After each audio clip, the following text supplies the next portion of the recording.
And he gonna put Couriagas on sports. I don't know why he not going with 285s, but he going with 265 70 17 Couriagas. And here we finally get the upper control arm bolt, but we had weld the old one already, so thanks for nothing, Keish, because he said he was gonna drop them off yesterday. No, but he not come. I don't know why. Restock.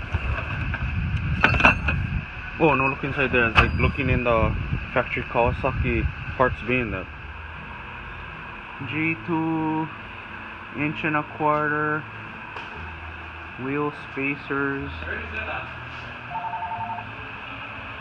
and Couriagas.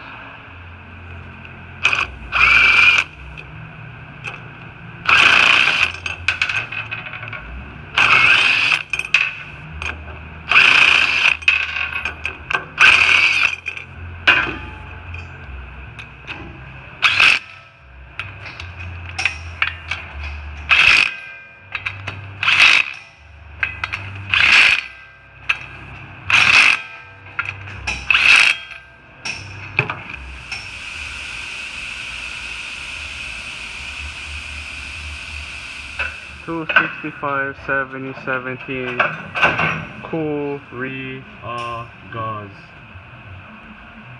Oregon with 285s.